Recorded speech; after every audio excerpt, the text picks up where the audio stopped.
Hello everyone, this is the third video looking at this essay question for 20 marks, which is about the benefits of economic growth to the UK. And then the question says, given a number of concerns remain in the UK economy, and that's in reference to the extract which is above. In the first two videos, I've talked about how you explain the benefits to the UK of the economic growth using the diagram and then setting out what the positive impacts would be for the UK. And then I set out some evaluation looking at why actually the economic growth may not be good for the UK. The final piece of the jigsaw, though, is to answer this section of the question, given that a number of concerns remain in the UK economy. This is something that you need to include as part of your evaluation, as well as looking at why the economic growth might be negative for the economy. I'm going to highlight to you in the extract some reasons why there are these concerns and why, even though there's the positive economic growth, there are still potential problems for the economy. So if we start up here, I'm not going to look at every single section of the extract, but it was talking about the recovery in the UK, and there are some problems that are raised. So it says, however, a number of concerns remain, particularly in relation to the UK's current account deficit, which reached a record high of 6% of GDP in the third quarter of 2014. This was primarily a result of a sharp decline in the rate of return on UK investments overseas. Low export growth meant that the UK's trade deficit persisted. Right, this is the first concern. This is saying that overall, on the current account, there is a net outflow of money from the UK. If you think about how we represent all output in the UK, you can represent it using aggregate demand, which is consumption plus investment plus government spending plus exports minus imports. And it's this section here, exports minus imports, that would be represented by the current account. And this is something quite specific that you've learnt about the current account, which is to do with dividends, interest and profits, which are not the exports and imports on the current account, but actually the income flows. And this is saying that one of the big reasons for the deficit is that they've got a decline in the rate of return on UK investments overseas. So the money that was coming in on the current account from the dividend, interests and profits was larger than it is now, and therefore there's less money coming into the country because of that. So that's a concern. However, it's going to go on to talk about here about why this is also a problem here. So this area is the current account deficit is being represented here, because we know that overall more money is flowing out of the country than coming in because of trade.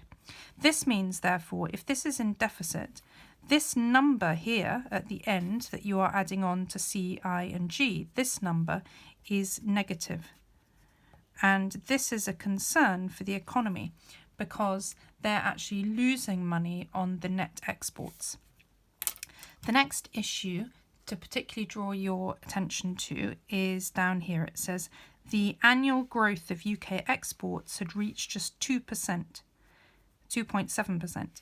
The Office for Budget Responsibility forecasts that UK exports will only reach £630 billion in 2020, a third lower than the government's target.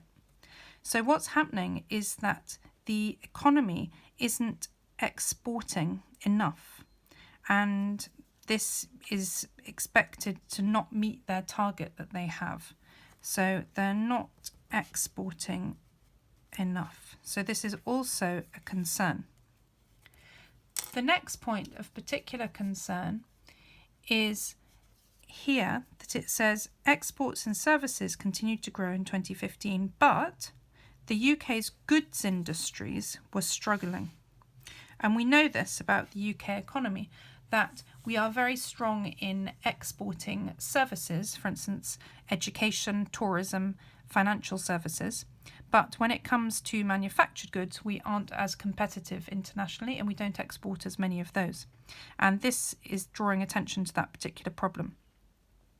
And it says here the output of the manufacturing sector remained 3.6% below its pre-recession peak.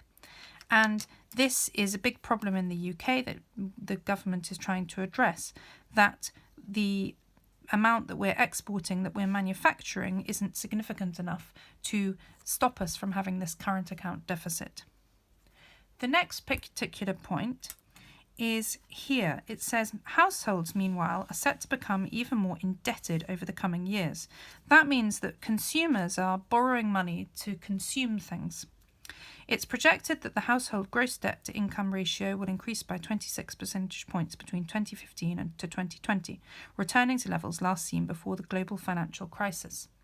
The economy did not appear to be rebalancing away from consumer-driven growth towards export-led growth, making another recession almost inevitable. This section is really key. This is one of the concerns. So if you go back to the essay question, it's about the fact that we've got this positive economic growth in the UK. You've been writing about the benefits of that.